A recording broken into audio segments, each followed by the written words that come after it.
The hound lay curled near a splintered crate, ribs pressed sharp against thinning skin, one clouded eye blinking slow beneath the slant of a sagging hat someone had tossed on him for fun.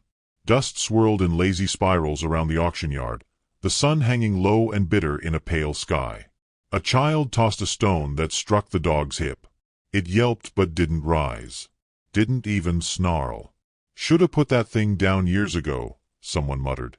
Edward Smith stood off to the side, leaned against a hitching post like he'd grown from it. One boot scuffed the dirt now and again, but he made no move. He was tall in that weary, wind-carved way that comes from riding too far with too little water, his hat casting shadow over a face rough as sandstone and quiet as snow. He said nothing as the townsfolk jeered, laughed, spit tobacco toward the dog. "Hell, even the buzzards don't want that one." Still, Edward stood. Watched. A single whistle, low and flat, slipped from his lips. The dog, Sawyer, they called him, lifted his mangled head and dragged himself upright. Limped to Edward. Settled beside his boots. Didn't look at the others. Unia Bellwether watched from the feed store porch. One hand curled around the edge of the doorframe. Her apron, once white, was the shade of flower dust and old grief. She watched them both, the hound no one wanted and the man beside him, just as discarded. Edward didn't flinch when they laughed. He didn't speak when the sheriff waved him off or when some cattleman offered him a quarter for the dog, then withdrew it just to watch the man's jaw tense. "Not worth the coin," he chuckled, strolling off. The hound breathed shallow, every rise of his side a prayer. Unia's heart pinched. She should have gone back inside. She had no reason to stay. And yet, she lingered, fingers tightening on the frame, eyes softening. What kind of man whistles once, and is obeyed like that? Next morning, stormlight rolled in gray and heavy over the hills. Rain fell thick and steady, turning the dry dirt into a thin soup of mud. Unia opened her store late, shoulders sore from lifting burlap and broken crates. Mid-morning, something scraped outside. Not a wagon. Not a horse. A dragging sound. She stepped out, and there he was, Sawyer, half-drowned, coat clinging wet and shivering to his bones. He nosed the doorframe, then slumped down, head across her boot. Behind him, like a shadow that never asked permission to fall, Edward stood beneath the overhang. Soaked through. Hat dripping. He said nothing. "He yours?" she asked, voice thin from not being used. He nodded once. She hesitated, then crouched and lifted the hound's head gently. "Wait here." Inside, she ladled out broth meant for herself. Nothing fancy. Just warm. She set it before the dog, who lapped slowly, too weak for greed. Then she poured coffee, strong, bitter, and handed it to Edward without a word. He took it in both hands like it meant something. Sat on the edge of her porch. Drank in silence. Sawyer licked her hand once before curling at her feet. She blinked. That dog had bit a preacher once. Growled at children. Never touched nobody without malice. But today, he licked her hand like she was home. "Don't reckon he does that often," she said. Edward looked up at her for the first time. His eyes were soft green-gray, like storm water against river stone. He didn't smile. But he nodded. She went back in, leaving the door half open. When she returned a few minutes later, they were gone. Just two trails in the mud, one limping, one steady. She stared after them, that coffee cup still warm in her hand. "Who are you, Edward Smith?" That evening, Unia swept her porch as rain eased to drizzle. A small cluster of townsfolk paused near the well across the road. They weren't whispering. They didn't need to. Unia Bellwether gave that stray coffee? Let a mangy dog bleed all over her porch. Don't forget who her daddy was. Pride goeth before the fall, don't it? She didn't respond. Didn't look up. Just swept. But she felt it, like 1,000 invisible needles pressing against her back. She remembered how Edward hadn't asked for anything. Just drank what was given and walked into the wet with no thanks, no hint of wanting more.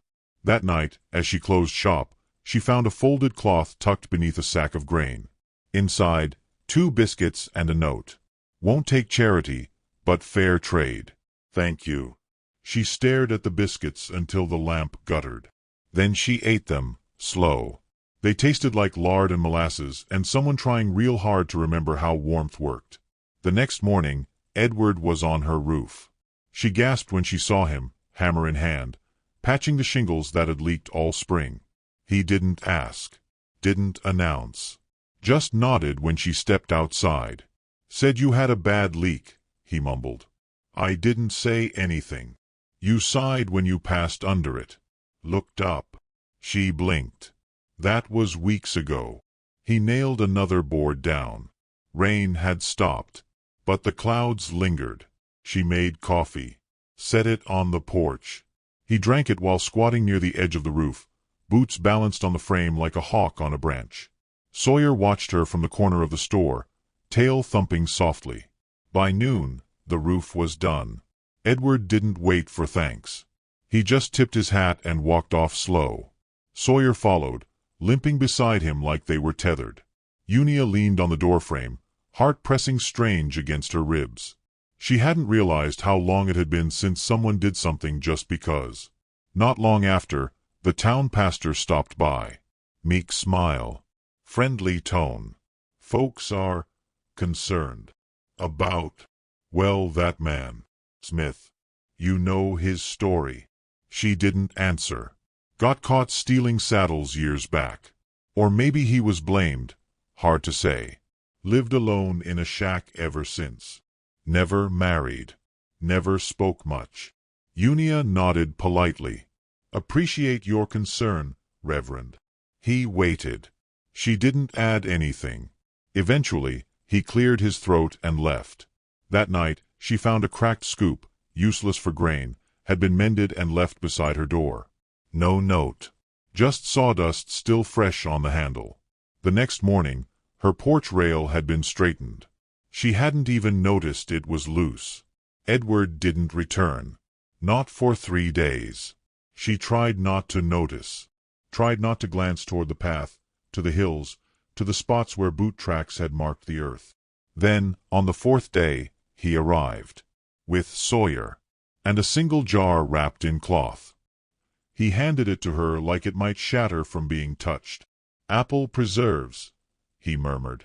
Made 'em once. Thought you might like. She held it like it was a crown. He turned to leave. Stay for supper? She asked.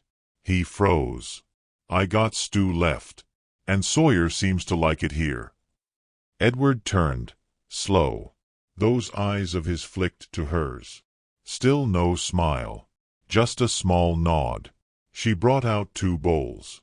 One for each man and beast. They sat in silence as dusk bled across the town. A hush fell, not just between them, but over the hills, over the sky, over the world that had passed both of them by too many times.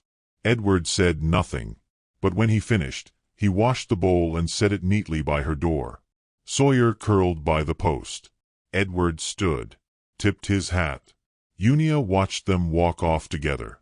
She didn't speak, but inside her chest, something stirred. Something she thought had gone to seed long ago. Come back tomorrow, won't you? He didn't hear her say it. But Sawyer did. He paused halfway down the path, looked back at her with that one good eye, and wagged his tail once. Then followed the man nobody wanted, into the dusk. They came for her 3 days later, faces tight, boots loud, voices soft in that way folks use when they think they're doing you a favor. Unia stood behind her counter, arms folded tight across her apron, while the mayor and a pair of town elders shifted their weight like guilty men caught in good shoes. Now, Miss Bellwether, the mayor began, clearing his throat like he'd swallowed something too sharp. It ain't proper for a woman to house a man like that, especially one who draws attention. She didn't answer. Just looked past them toward the back of the store where a single patched quilt lay folded on a cot Edward had built with old lumber. He hadn't asked. Just made it one evening after sweeping the porch. We've had complaints, the elder added. It's nothing personal, mind you. Just, well, his sort don't belong near respectable women. Unia's voice was calm. His sort, meaning someone who fixes what ain't his, feeds stray dogs, and asks nothing back? Silence. Dust floated in the sunbeam by the door, as if waiting for one of them to say something worth breathing.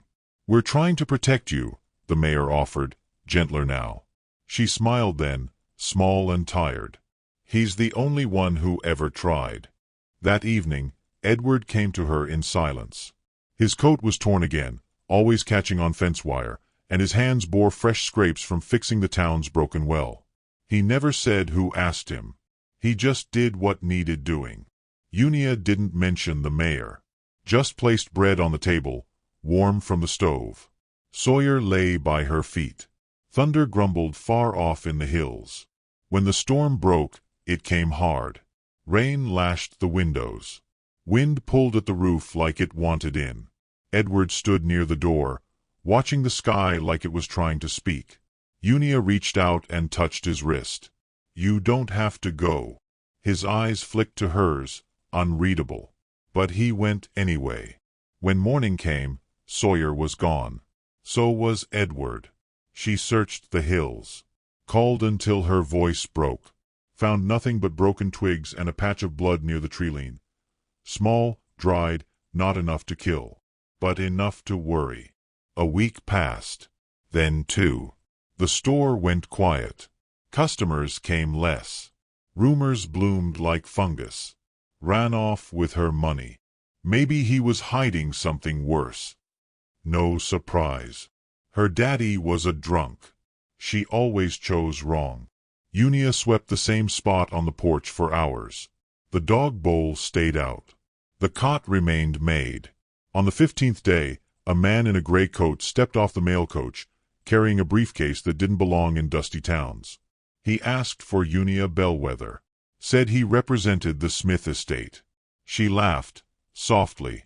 Edward didn't have an estate. The man opened the briefcase.